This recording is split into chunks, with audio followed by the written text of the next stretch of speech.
G'day guys, and welcome to another episode of the Mindful Men podcast. I'm your host, Simon Rennie, and today we're getting mindful about stress and burnout, and hopefully finish off with some great tips on how you can manage these.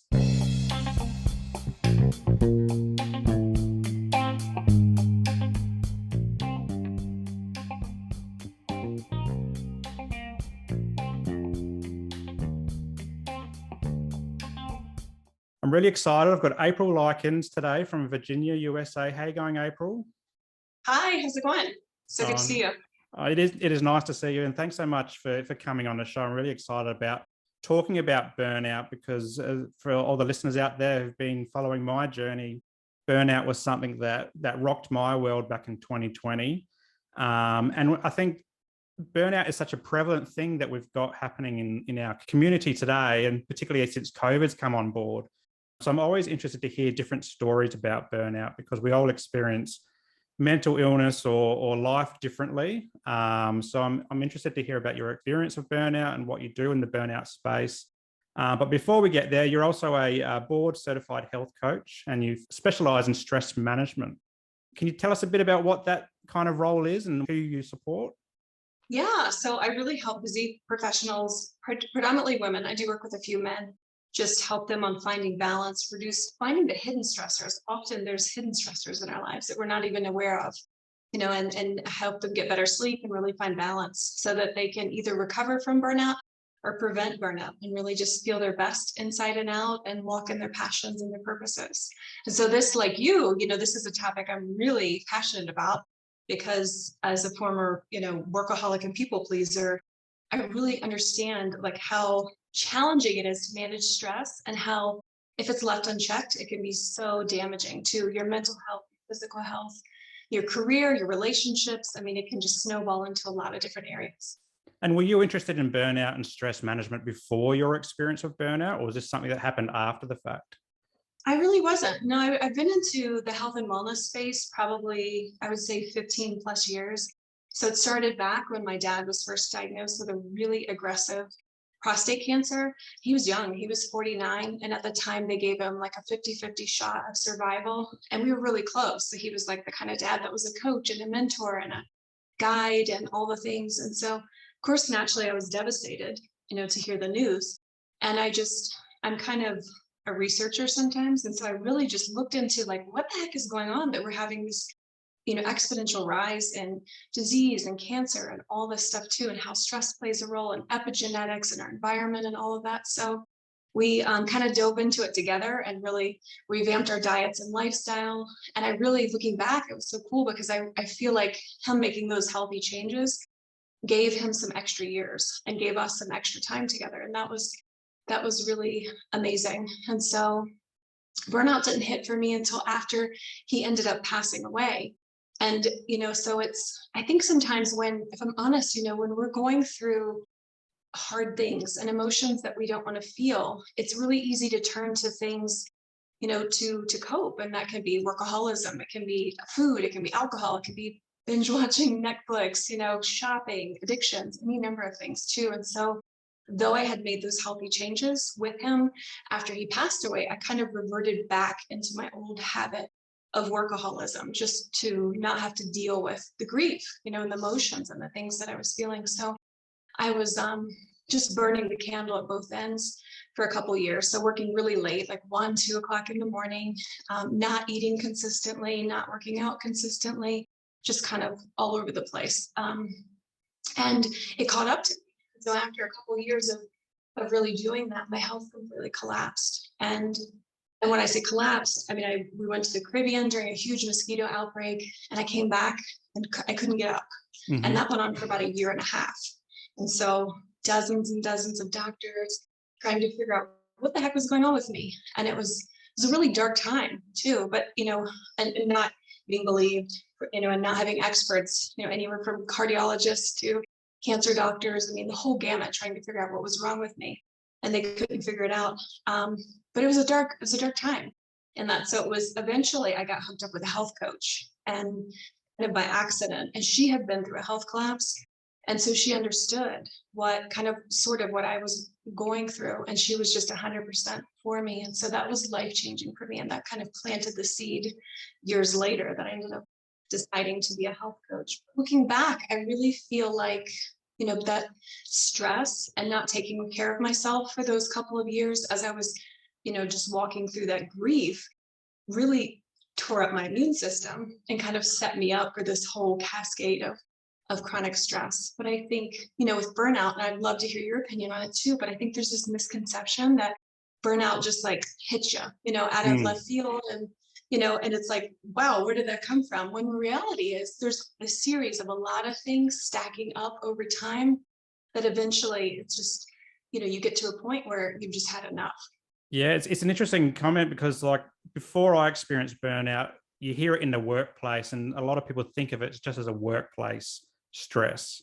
And you hear someone say, oh, I feel burnt out or whatever. And you kind of, unless you've experienced it, you just disregard it. And that's what I used to do. I used to go, oh yeah, you just don't want to do your work today. You're not feeling like being at work.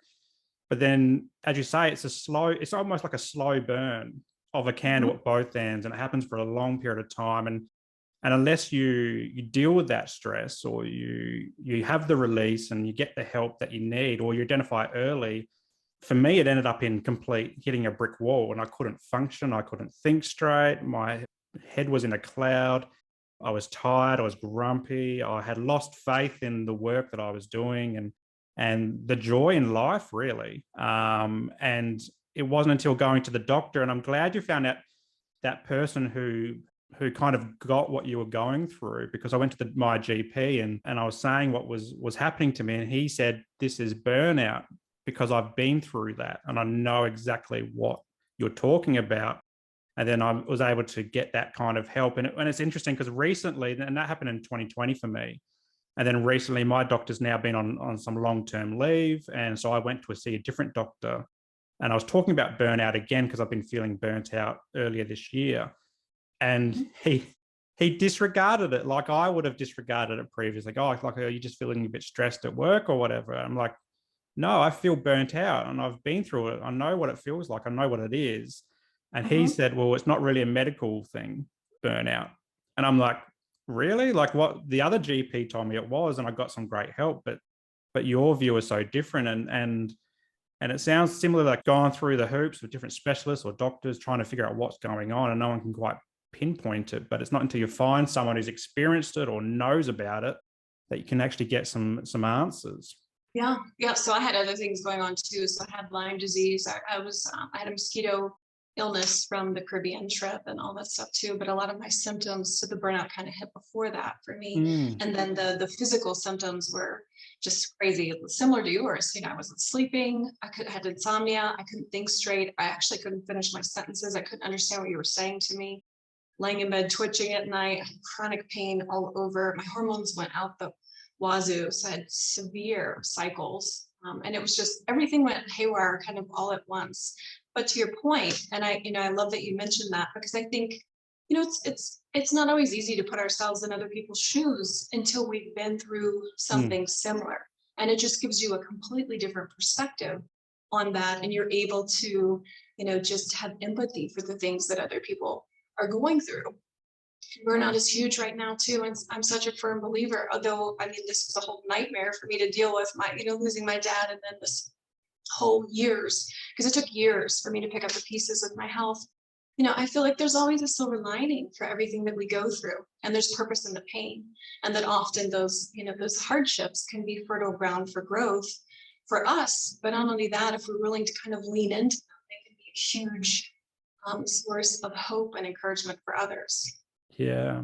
Now, we'll talk a lot about burnout today, and I'm really excited about the chat, but I want to get a bit more about who you are as a person and where you grew up. Have you traveled around the world? What's some of the cool things that you've done? And maybe a bit about your dad, because your story is grounded in your relationship with your dad. Gosh, that's a blank canvas of what to tell you. So I grew up in Virginia. I was actually born in North Carolina. I grew up in Virginia near DC for half of the time. And then here, right in the center of the state, which is actually in the Blue Ridge Mountains. It's really beautiful here. The mountains are all around us and they look like they sound. So they are blue, and the sunsets are really incredible here. So it's kind of a smaller area, but it was a culture shock for me as a kid moving here from DC when I was 10. I was like, where the heck are we? So that was different. But my dad, I would say similar in some ways, in that my personality is very much like him. I look like him, as more so than the other kids. I have his skin tone, his eyes, all that stuff too. But the man was brilliant. There was nothing he couldn't do. So he moved here to start an engineering company, and then went on to just teach himself how to write software, saw a need there, sold software around the world, did some really incredible things. And I did not get that engineering, like science mind at all. He was a very generous person too, so he was very giving. And I'll never forget us taking a trip back to DC. I think it was either in high school or in college. And we, DC's crazy at times. And there was a homeless man that came up to us and said he was hungry. And I mean, without hesitation, my dad didn't even hesitate, and he went right into Starbucks. And he tried to bring him in there with us. And they, of course, said, no, you can't come in. And I remember thinking, like, why? He's with us. He should be able to come in. Why does it matter? But they wouldn't let him in there. So we bought him food. And I kind of, in my mind, expected him to buy him food and then hand it to him and we'd be off on our way. But he gave him his food and we sat down and we had lunch with him. And that just kind of marked me. So he was very humble and very giving, and he did quiet things like that often. That sort of kind of marked me growing up. But I was a daredevil kid. I played sports year round. So lots of different sports: basketball, volleyball, ran track, and played softball. I probably would have played football here if they would have let me, but girls couldn't play that here. But I liked the high contact sports. So lots of injuries, concussions, all kinds of crazy stuff. So I have traveled the world. My husband's a doctor here. We've been all over the Caribbean, all over the States. We've been to the coast of Italy and Rome. And I'm trying to think where else. Paris, lots of fun places. Greece is the heart. Everything. Wow. I feel like, no offense to you guys or anyone for that matter, but it's like the sunsets in Santorini. I feel like once you've been there, everything's kind of downhill from there. I mean, it is just a magical place. So I think Santorini is probably my favorite. What else? I'm terrified of heights, terrified of spiders. I don't like public speaking. So this has been a stretch for me, which is fun. And I've been skydiving. So though I don't like heights, I've been skydiving. And that was just a bucket list thing that I was like, you know what? I've got to check that off. And I was totally good until, like, have you ever been skydiving or know anybody that has? No, I am absolutely terrified of heights too. And my son laughs at me every time I'm on a ladder, and he's 5. So I'm getting it from a 5-year-old. But I've often thought about, what is it like for someone who's so petrified of heights to skydive? Yeah, it's weird because, first of all, you're up so high that you don't really have a frame of reference for height at that point. But it was my idea to go. We took my brother for his birthday, and then my husband went. And it was, again, I was the one gung-ho about, let's do this and that. And then I get in the plane and it's like a different story. So when you have to go tandem, and they often, when it's your time and you're waiting, they're that you're under the instructor. So you're kind of like strapped to them, and they're over you, and they're hanging onto a bar, and you're just kind of dangling out of the plane. And that was not cool. So I was game. I was all for it until that happened. And of course they can't hear you. It's so loud. He's like, are you ready? And of course my husband and brother are behind me. And I'm like, no, I don't want to go. I don't want to go. I don't want to go. And he can't hear me. And so he's like, are you ready? And I'm like, no. And then he throws me out the plane, but it was wild because, again, I love like roller coasters, all the kinds of crazy stuff growing up. And, if you've ever been on a roller coaster and you go over the hill, you start going down and then your stomach drops and you have that feeling. It's really weird. It's like you jump out of or you're thrown out of a plane in my case, your stomach just kind of is in your throat and stays in your throat the whole way. So you don't have that continual like sensation as you're falling, and there's no way to look good while you're you're in the air. It's like your skin is stretched out to here and you kind of look like a flying rat, but it's so cool. It's really fun and amazing too, when you get to see the horizon and all this stuff, and then when the chute comes out. Yeah. Was that a recent experience, or did you do that a few years ago? Or No, it's probably been maybe 8 years, Yeah. 9 years, 10, something like that. Yeah. And would you go back and do it again?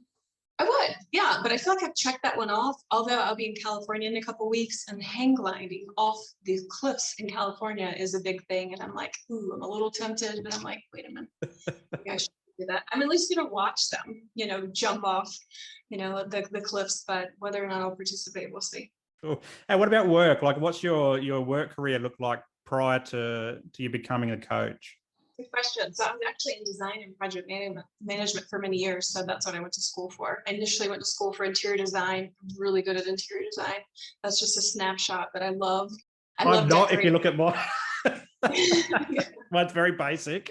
it looks like a man room. It's a man cave. It's the start of my therapy room, actually. They're my social work books, and I need to get a Nice. few more books behind me. But yeah, but yours Yeah. looks amazing. Yeah. Thank you. So I chickened out on the interior design thing freshman year and switched it to graphics and marketing. So I did that for many years. And then again, life happened, and while I was good at that and really enjoyed that, I felt like I wasn't at the end of the day doing something that was really helping people. And so this is something that I feel more soulfully tied to, really being able to make a difference in people's lives, and then using my story to help others. It's so It rewarding. certainly helps when you've got a story to use and project out there. And why do you think it's an important thing to tell the story? Well, I think we all have challenges that we go through, right? And I think there's so much of us spend, I think, a lot of our adult years trying to hide our scars and hide the hard places in our lives. And we've all got them. And I think when you can let go of trying to manage that, and you can just be real and transparent, you have that ability to really connect with others in a deeper, meaningful way, and you have the ability to really make an impact. I think it's hard to make an impact without being transparent too. Yeah. So people are going through things, and like we're talking about, I mean, burnout and stress and mental health, all of it is just skyrocketing. And so I think it's important to share your story and to talk about it more. And I know it's even tougher for men to be able to talk about that. So I really applaud you for breaking those barriers and being willing to talk about it. Yeah, I guess Mindful Men was born out of my burnout story. And that's I guess, me projecting it out to the world and trying to help educate people about what it is, and not just burnout, but depression, anxiety, OCD. I live with all those three as well. But also just talk about life as well. Life gets hard sometimes. Parenting. I'm a dad to two little ones, and you're a fur baby mum, and yeah, it's just talking about things is hard for a lot of guys. Usually we talk about sports, what's happening at work, and that's pretty much it. So if we can talk about more different things and diverse things, we can be mindful of who we are as blokes and people, and maybe grow in areas that we've always wanted to grow in. So yeah, mine came out of my burnout story, and I feel that very similar. Like, it's important to talk about things, because if we bottle it up, and I bottled my story up for 20 years, then we become volcanoes and things erupt, and Yeah. that's not a great outcome for anybody. So now we've talked a bit about burnout already and your story, but I thought we'd just retouch on it again. And I was hoping you could, from your experience, help me define burnout and how it might compare to stress, or differ to stress, or maybe be the same as Yeah. stress. Well, it might be good to kind of talk about what chronic stress is, and then kind of signs of burnout too. Because the thing with, I guess, with burnout is there's no one size fits all, right? So you experience some certain symptoms, but then I've had clients that I've worked with that, insomnia is their big symptom, and maybe it's stress eating, so it's all over the map for what, how it presents itself with different people too. But I think first, it's kind of defining chronic stress, which is, it's essentially it's emotional unease, and it varies based on our perception. So it's something that essentially disrupts our homeostasis, or our comfort zone. And so stress can be good, stress can be bad. Like, so a good example would be, you work out too hard, maybe outside, you get a little dehydrated, and the body, prompts you to drink water and to replenish your electrolytes. Like, that would be a good example of a healthy stress response. a somewhat good based on, I guess, perception is I was playing pickleball. I don't know if you guys have that there. No, what This is week. pickleball? What is It's this? it's so fun. And yeah, people have been playing it like crazy here in the States. So it's kind of like tennis and ping pong had a baby. And so it's like, if you can think of tennis, it's a smaller court. So there's not as much running around. It's kind of like shrunk. And then you have a paddle that's totally different and a wiffle ball. Do you know what a wiffle ball is? Like in No. sports, it's that's what we call them here, but they're plastic and they have holes in them. So it's not at all like a racquetball. It's not at all like a tennis ball. It's really weird. But again, you don't have all the running around and that sort of thing. So my husband, nailed one at me, and I, went to get it, and I totally pulled my calf muscle. It popped, like I don't even know what I did. So I think I actually tore it. It was pretty bad. So I've been limping around since Saturday.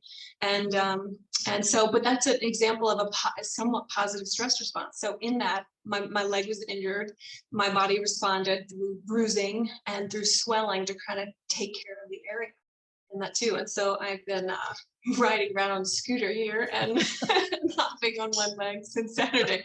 But I've been racing the scooter, and I've been getting that thing as fast as I can go and take, wheelies around the corner and stuff. So it's, again, a lot of stress is perception. So I could view it as like, this sucks. I'm hopping around on one leg and I'm riding around on a scooter, or I can race around in my house and I can see how fast I can go. So, that's the thing with stress is, it just varies based on your perception too. But the thing about stress, and what recent studies have really shown, is that it's not the stressors in our lives that are so dangerous to our mental and physical health, but it's our perception of them. So it's what we think of the stressor and our response that's crucial. And then learning to respond in a way that doesn't completely damage our health or, our peace, our mental health, all of that too. So stress in itself is, as you know, it can be a good thing, but it's part of the survival mechanism, that fight, flight, or freeze.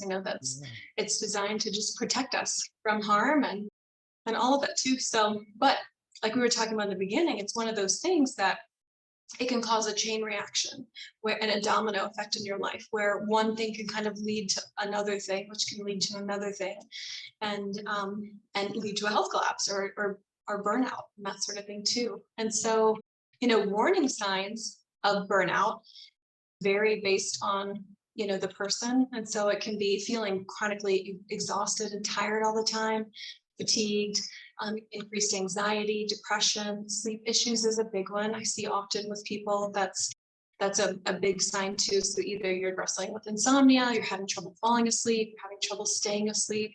Stomach issues is another big one too with stress, that IBS or just stomach aches can be a warning sign to kind of look out for. Chronic pain, chronic headaches, that's another big one too, because stress disrupts the gut microbiome, and that can cause more inflammation. So often pain levels and things can rev up to increased cravings, like we were talking about earlier. And that, what I see a lot with clients, is this wired but tired feeling, where you're exhausted and you need sleep like nobody's business, but you're also feel just amped up at the same time. And it's really kind of hard to function, and relying on excess caffeine, alcohol, that sort of thing. And just like you were talking about, some of your symptoms of just feeling like apathy, and not having the joy and the peace and that fatigue. So it just depends. That there's a lot of different warning signs for people to kind of look out for, that maybe they're headed in that direction. Yeah. So traditionally, burnout's been something that's considered a workplace stressor. So when burnout happened for me, and there is an episode on burnout in the podcast, if any of the listeners want to go back and listen to that, highly recommend it. But in a nutshell, I was a full-time worker, 9-to-5 job, high KPI environment. So it's like a production line of work coming through. I press on a computer as well. So I was sitting all day. I'd started my master's of social work. So I was doing that part-time outside of work hours as well. And we just had a baby. And so we're going through new parenthood. And then we had COVID as well in 2020. So we went into lockdown. So we couldn't leave the house. and we couldn't leave or our local area. We can go for a walk around the park, but that was it. But all the gyms shut. I was going to the gym and that had to shut. And we were home all day, every day for I think 5 or 6 months initially. And so work was at home in this very room, and then I'd walk out the door and there's kids. Luckily, we weren't doing homeschooling because the kids weren't at school at that stage. And then it was just everything on top of each other, and that went for years. And then it got to that point where I just stopped functioning. And it was a call at work. My managers were saying, Simon, your workloads are getting behind. What's going on? And I both just broke out crying. I just couldn't do it anymore. And part of my, I guess, OCD as well is I have a really high bar of perfectionism. So everything I do has to be just right. Otherwise, it creates anxiety for me. So and for 15 years, I'd been setting that bar so high in my career, and I couldn't even jump to reach up and touch that bar anymore. I was just flat on the floor. And that's when I just hit that wall and I had to take 3.5 months off of work. But I think from my story, it's not just a workplace stress. And I guess from your experience, like how are people burning candles at both ends? Maybe not just work, but maybe in life in more general. It's all over the map. So some of it's just, again, it's trying to navigate the crazy, last couple of years that we've been in where, work is at home and then it's always there. And so this, you have this constant temptation to check it if there's not healthy boundaries in place, like your office is in a separate room, and that sort of thing too. I mean, I've had clients that have literally their computers in their bedroom, and their workstation is in their bedroom. And I talk about really causing sleep issues, knowing that it's like feet away from you and it's right there. And so it's so tempting in that, but just overcommitting. I see a lot of like the perfectionism, not the healthy boundaries, not being able to say no. I mean, just stuff with kids. It's hard too, because at least here, I'm not sure. I know you guys have had way more intense lockdowns than we have here. But, the schools have just started again, but at the end of the school year and a little bit before that, it was just back and forth with childcare and schools. And so, for a lot of the people that I was working with, I mean, they never knew when their kids could actually go to school or not go to school because it would change day to day. And I work with a lot of really high achieving professionals, and that was hard for them to just suddenly, okay, childcare is not available today, and I've got a presentation, I'm meeting with my boss, and I've got all the things too. And so figuring out ways to kind of navigate that. And it was cool to see some of the businesses here, some of the big companies like step up and provide nanny service and childcare service for a lot of people, where in certain industries, they had a certain allotment of days that they could use a month or a week. So when these kind of emergency things happened, they had kind of a nanny on call that they could at least call, and have them in pretty quickly so that they could be able to do their job. It's been all over the place, but I see often, the perfectionism and the boundary piece with a lot of the clients that I work with. And, and that's something that I've struggled with too over the years. And I was curious to hear your thoughts too on the perfectionism, kind of where you think that stems from. Because mine's grounded in OCD. So for anyone who's listening who's not familiar with OCD, so it's obsessive compulsive disorder. And you have like an intrusive thought that becomes obsessive and you can't stop thinking about it. And it can be quite distressing. So for example, one of mine is, I'll give you the very first obsessive compulsive trait that I had was when I was 8 years old. I had another student in the schoolyard who said, Simon, if you don't talk for a minute, you'll lose your voice forever. So as an 8-year-old, I thought, oh, I don't want that happening, And so that became my obsessive thought, the fear of losing my voice. So I would hum for the next year all day. I would hum, like if I hadn't been speaking for a minute, I would do this small little hum. It's like, like kind of like that type of sound. But I try to do it so quietly that nobody would hear it. And it didn't quite click to me. And I've been reflecting on this recently, that it didn't quite click to me that when I was sleeping, I wasn't doing it. But this is the nature of OCD. It can be quite ridiculous when we think back on it and reflect on it. It can be quite ridiculous. So and that over the years has grown into checking behaviors because I'm fearful of safety, like the house burning down. So I'll check the ovens off and the doors are locked in case someone breaks in at nighttime.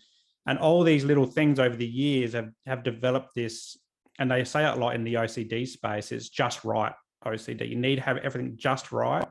Otherwise the anxiety is there. And I think this developed the perfectionism in what I do, both socially, at home, as a parent, but also at work. So for example, a work one, and because my OCD evolves over time, and OCD can evolve over time. So for example, writing an email, something very simple, writing a work email, to so-and-so, have your content, and that's it. And then I'll put in the twos and the CCs and the BCCs and all that type of stuff. But for most people, that would be a 5 or 10 minute job, a simple email. But I would read over it so many times, 10, 20 times before I've pressed send, because I want to make it has to be perfect. Because if it's not perfect, then the person on the receiving end might go, well, Simon is it's lazy at his job if it's not perfect. It might have spelling errors or whatever.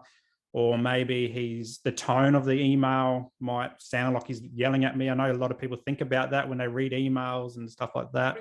And this is a weird quirk for my OCD, is when I click send, that somehow magically the content of the email will change, and the addressees would change as well. So then I'll go back and check it again after I've sent the email. So something as simple as setting up our chat today, that happened to me going through the emails and all that type of stuff. So this creates in me a high level of perfectionism. Like everything needs to be right. Otherwise I get this anxiety and I've got to check and check and check and check and check. And OCD, the nature of OCD is you're doing this for over an hour a day, all these different types of compulsive acts and obsessions and stuff like that. So that's where mine comes from. And that's why I think it's important to have conversations like this across the world, because perfectionism for other people could come from something completely different. Which mine does. Yeah. It does. I was listening.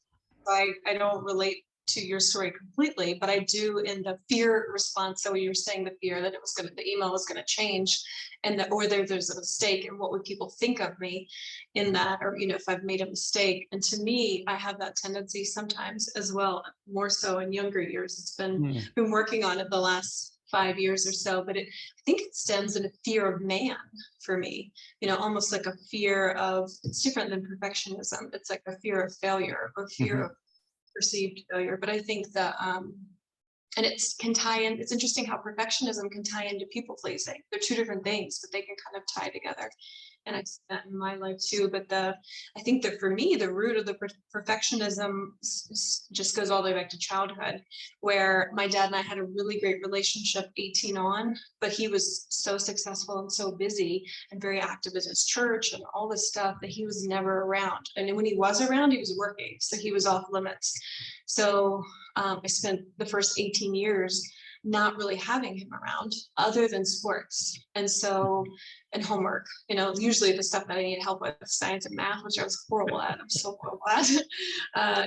Terrible like algebra 2 trig and all that stuff too. I understood geometry because I'm a creative. So visually, you can make things with geometry and all that too.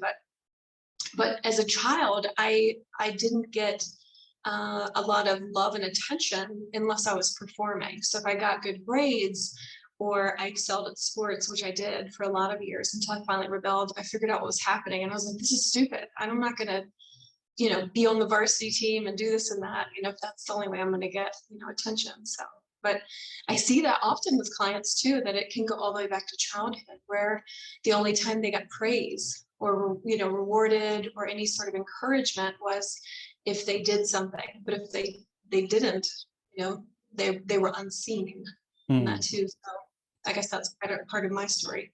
That actually prompted me thinking about my childhood as well. So I grew up with a house of 4 boys, and we all played football, so Australian rules footy, and we did athletics, and I played basketball and a bit of soccer as well. So very sports oriented family, and we were all very good at football, but if we had a bad game or if we were mucking around at training or whatever, Dad would take notice and rip into us sometimes and, tell us to pull our heads in. And yeah, maybe some of that perfectionism came out as in that kind of environment, growing up and learning where we stood as boys, and what it meant to be a boy, and to be a good footballer, all these types of pressures that we weren't really aware of until we became an adult and reflect back on our childhood. But yeah, that pressure to be good at sports and not let my brother show me up, but also be better than the other guys on the team as well. Yeah, it's Yeah, not something that I I really think reflected on. it wraps into your identity, or it wraps into Mm, mine too, that like I'm only good if I'm doing X, Y, and Z sort of thing too. And you can carry that into adulthood, into yeah. perfection. You know, if my boss thinks I'm doing a great job, or I'm banging out my projects or whatever, you know, if I'm meeting this high bar for myself, then my identity is solid. But if not, then, you know, then that can kind of wax and wane, where I think it's dangerous at times to put our identity in things that are moving targets, especially. Yeah.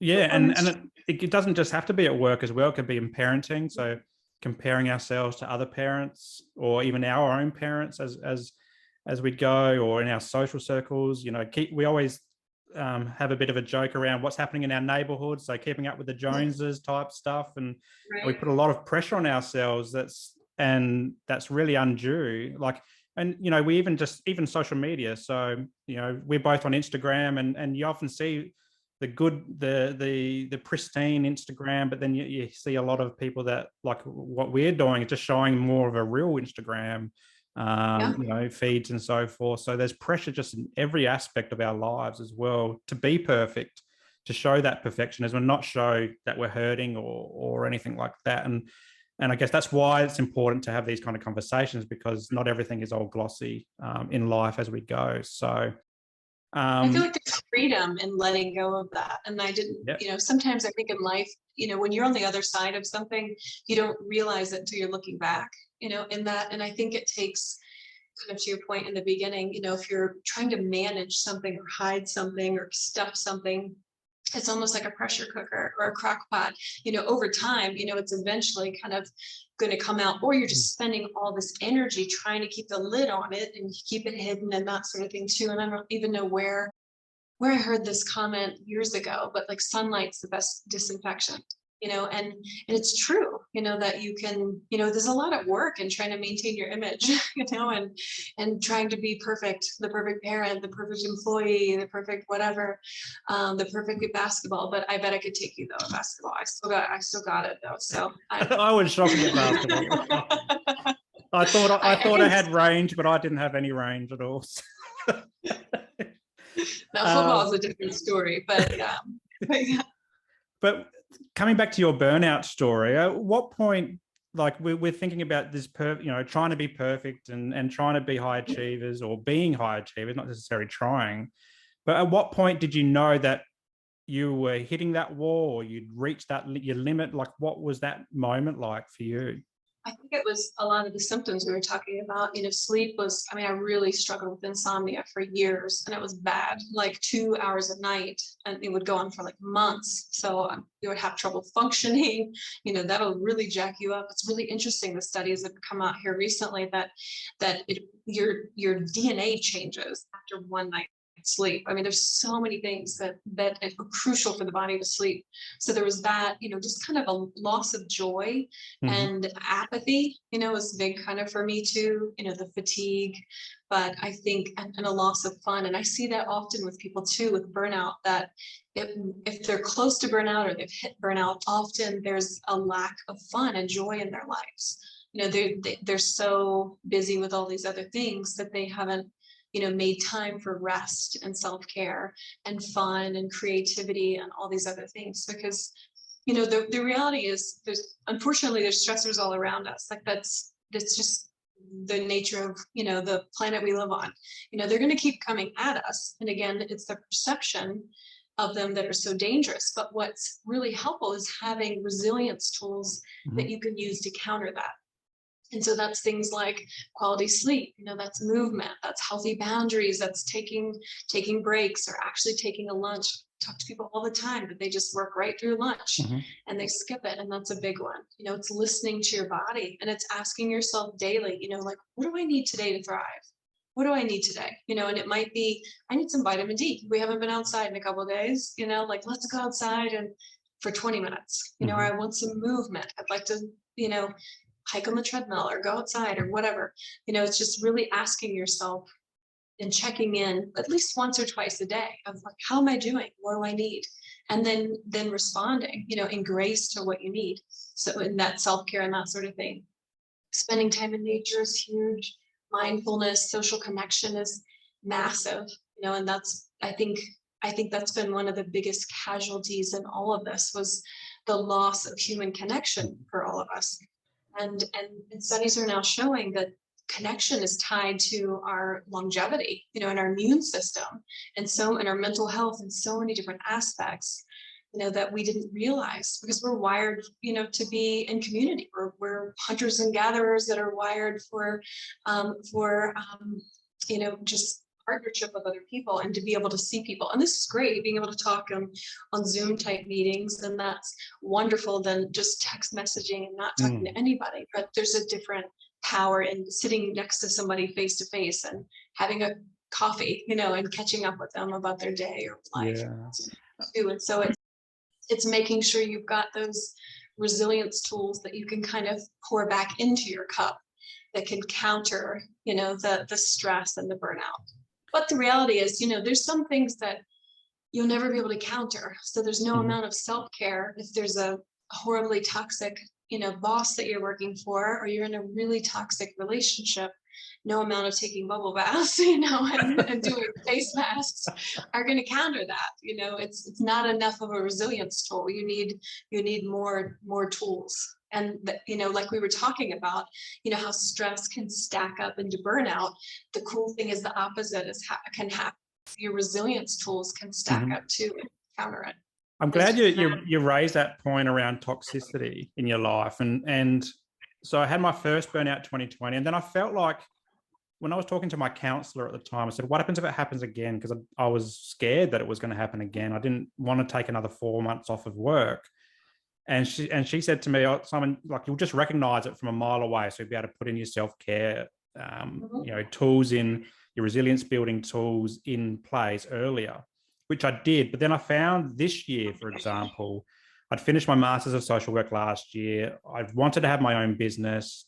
I also wanted to do it gradually, so step away from my old job and do it safely. But it got to a point where I just needed to break away from that workplace because it was causing me too much distress. I loved the job. It was a great job, and the people were great as well. But just the nature of the role was just causing me, it felt like, to burn out again. And I had to step away completely. And now I feel really free. I feel a lot better just by making that decision and leaving that job and starting my own therapy business now. But it's great that you point to, sometimes it's not you, it's the environment that you're in, the relationship, the workplace. It could be the social circles. It could be your family as well. Sometimes we have toxic family members that we keep getting stuck in that cycle. And sometimes it's just a breakaway moment that you need to get better.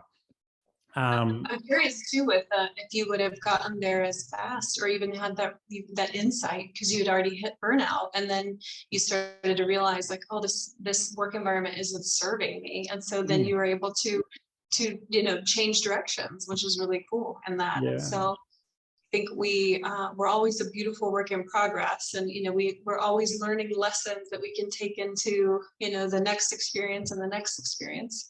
Yes.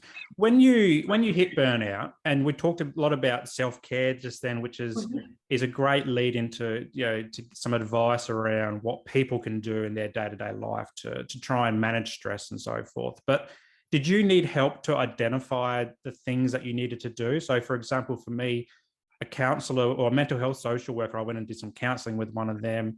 And creativity was one. I longed for creativity. When I was in high school, I used to like drawing and creating, but I never really did that when I became an adult. So what I did on my computer is we got GarageBand, which is a Mac-based app where you can create loops of music. And I would do that as a 2-hour exercise almost every other day, where I'm creating something that's soothing, and my mind can just focus on one thing as opposed to 500 things at once. So that was one of my self-care activities that I needed help to identify and create that joy, but also tune into creativity again. And for me, then it was also going for walks and being mindful on my walks and mindful-based practice. Did you have someone that helped you identify some of these things for you and your self-care? Yeah. So the health coach that I worked with, I had at the time, I went through a lot of different integrative doctors too, trying to diagnose what was going on with me. So many of them were helpful. Took a while to find one that stuck.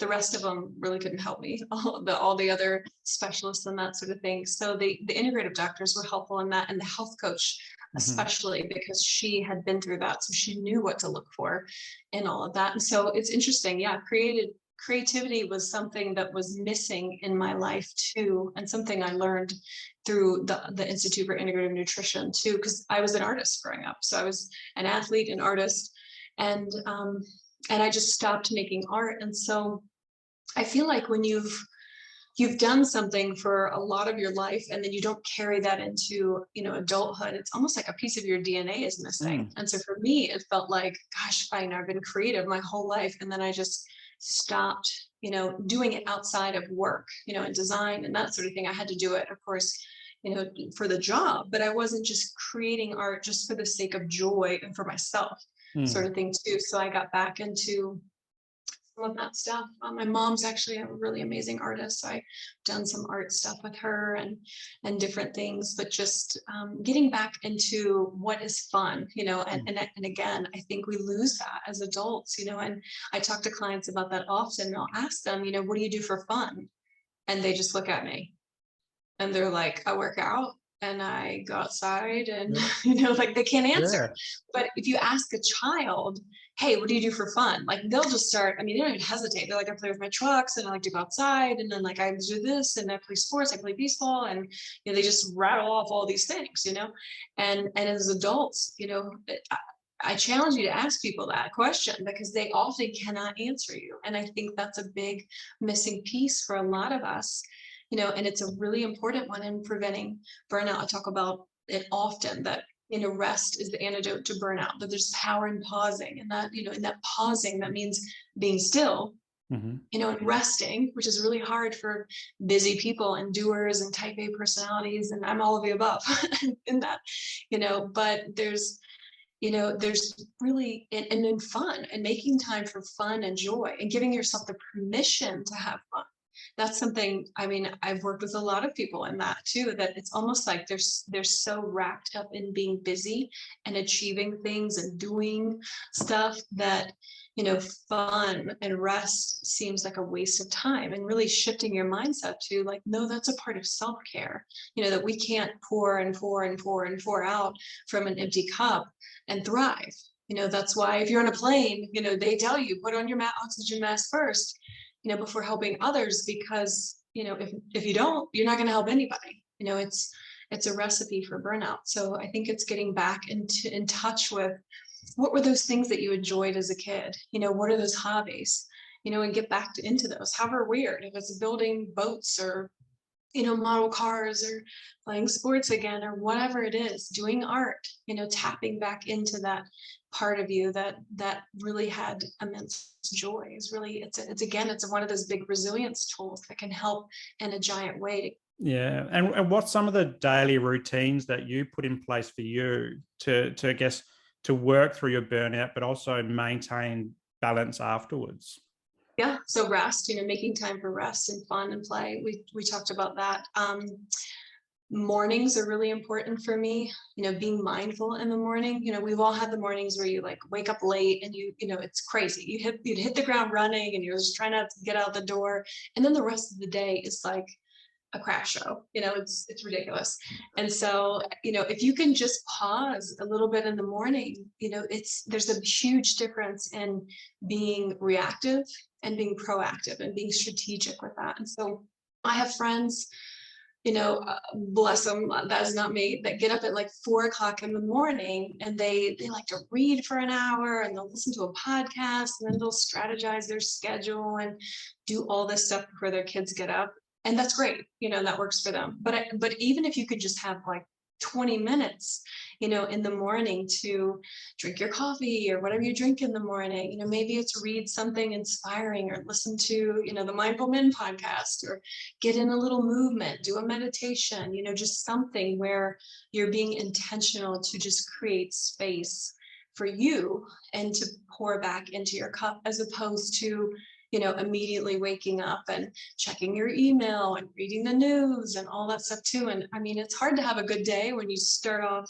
first thing in bed and you're like scrolling the news, it's all doom and gloom, right? So I think it's creating like a healthy buffer around your mornings where kind of a sacred space, even if it's 10 minutes of nobody can bother me for 10 minutes and I will, just recharge my batteries, that sort of thing too. Sleep, we talked about that. Sleep is a superpower to everything. I mean, your mental health, your physical health, the body is doing so many incredible things in the middle of the night. It's categorizing memories, it's wiping proteins that are linked to cognitive diseases and decline.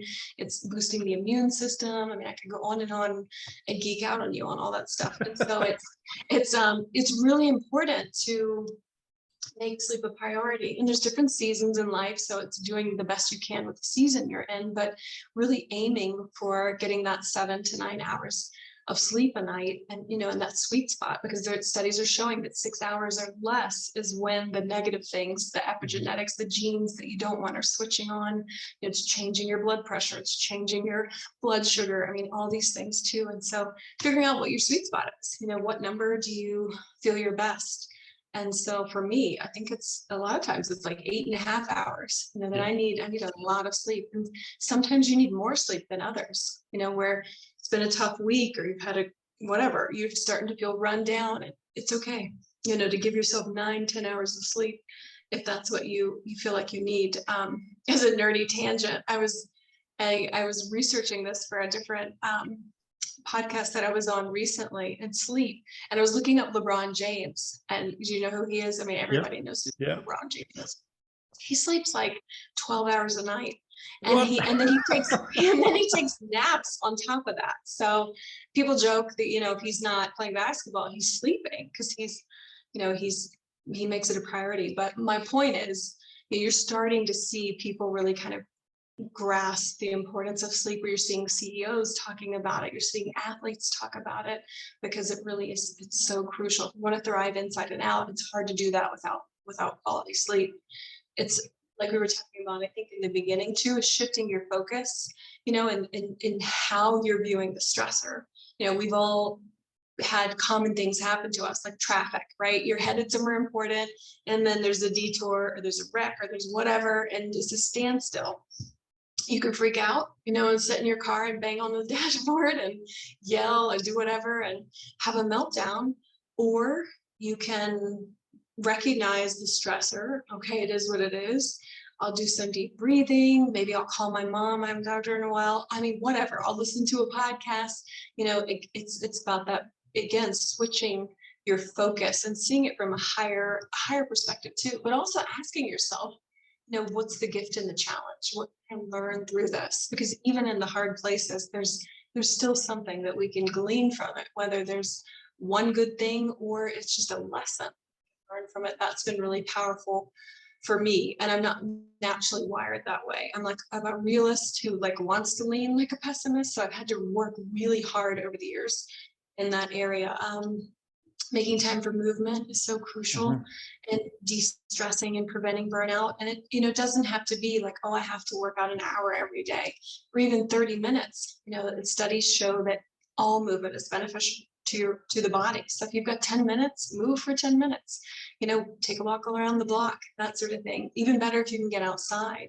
And it's really cool. I'm sure you've seen this the last couple of years, the trend with rewilding and being out in nature, and how there's literally doctors around the globe that are writing prescriptions for patients to get outside, because studies are showing how powerful it is, to be out in nature and to get the vitamin D and the sunlight and all of that. So it's a bonus if you can work out and be outside at the same time. So that's something I try to be really intentional with, and really encourage clients too, that, I see with people sometimes they're tempted to throw it out the window of like, oh, I can't work out for 45 minutes today, so I'll just blow it off. But just move for 10 minutes, 15 minutes, do what you can when you can. And that's again, pouring back into your resilience cup.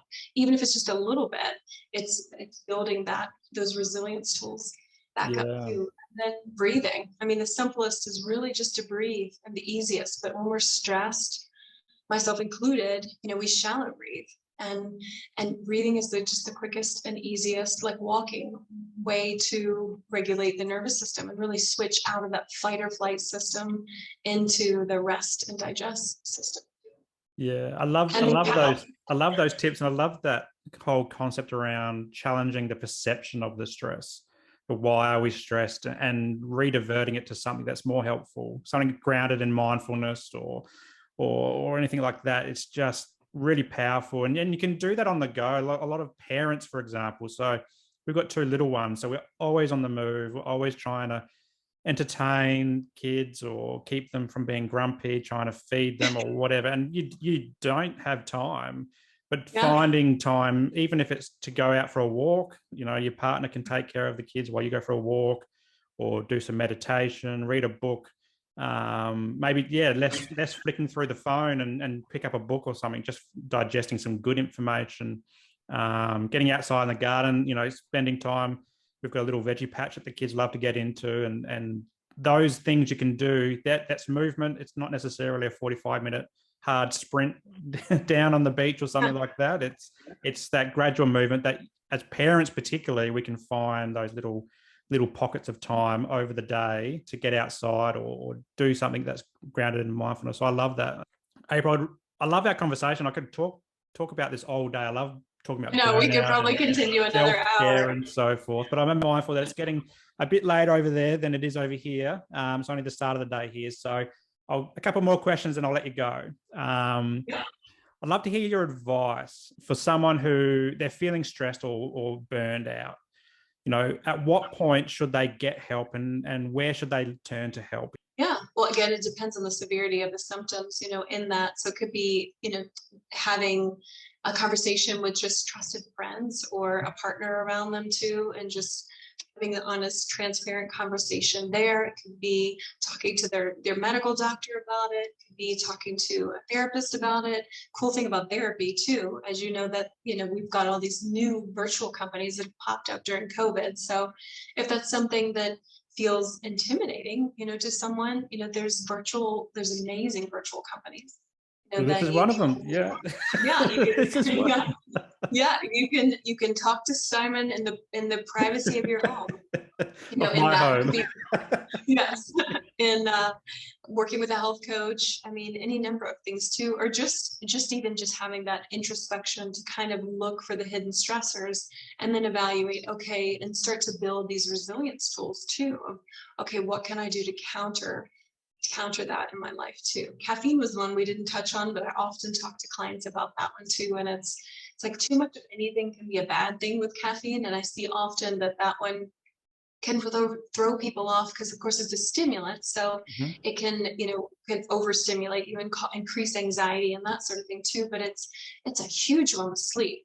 And if your sleep is thrown, it throws everything off. But a lot of people don't realize if you have a cup of coffee at noon, experts say that, a quarter of that is still in your body at midnight. So that's really, key to make sure that you're not over consuming caffeine. That can create more of a stress response too, and kind of pour gasoline on the flames, if you will, with stress. Yeah. I loved how you talked about just talking to someone that you trust, or it could be a friend or family. It doesn't have to be a medical professional. It could be just someone who's got a good head on their shoulders, that you can just have an open dialogue with. But at the same time, not everybody's got that as well. So yeah, your doctor or a health coach, someone like yourself, who's trained in this area and experienced it as well. There's a wealth of different people across the globe doing this kind of work. So just know that you're not alone, it's, and the more we talk about this, I mean, people are struggling with so many different things right now, and you're not alone in the challenges. Perfectly said. How can people get in touch with you? So this is a chance for you to plug your business and the work that you do in your coaching. So how can people find you and get in touch if they want to work with you?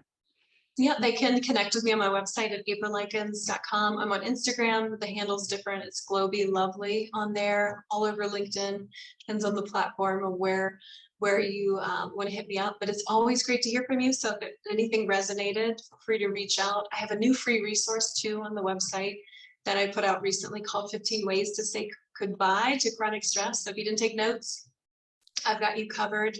And I also offer a free discovery call too. So if you're feeling stressed and overwhelmed and not sure where to start, set up a call with me. I'd love to talk more about that and see if we can kind of uncover any hidden stressors and what might be some good next steps for you.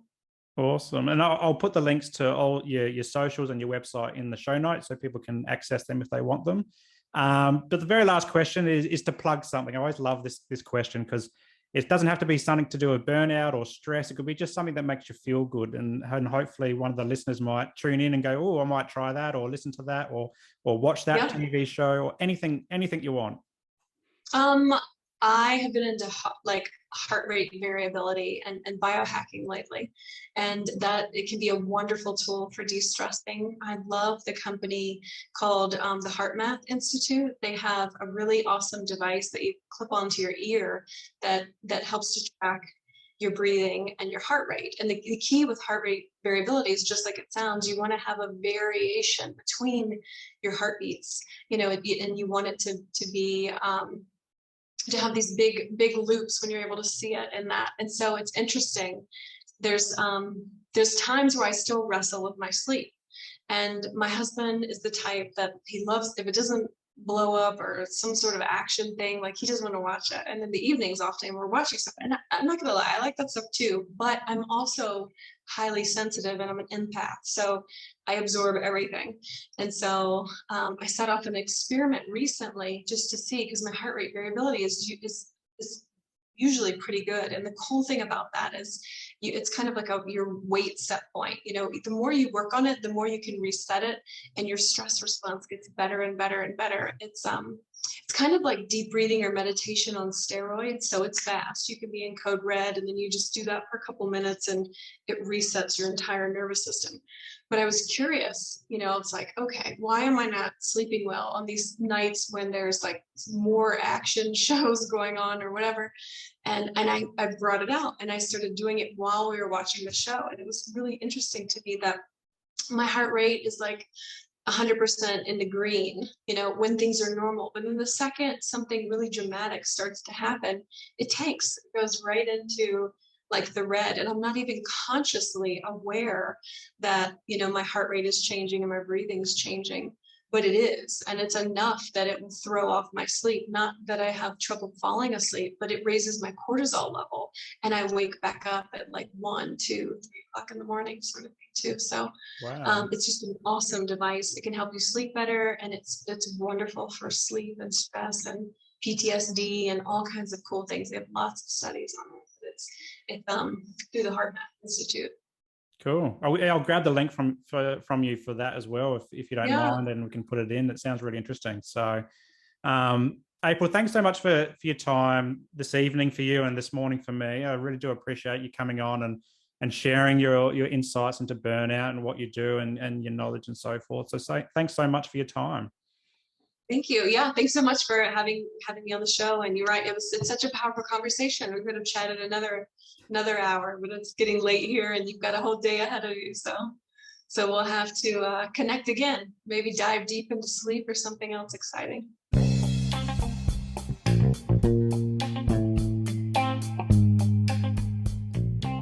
If you enjoyed today's episode, make sure that you like it and leave a comment, and then share it with your mates. Also, subscribe to the channel and hit that notification bell so that you don't miss a moment of future episodes to come.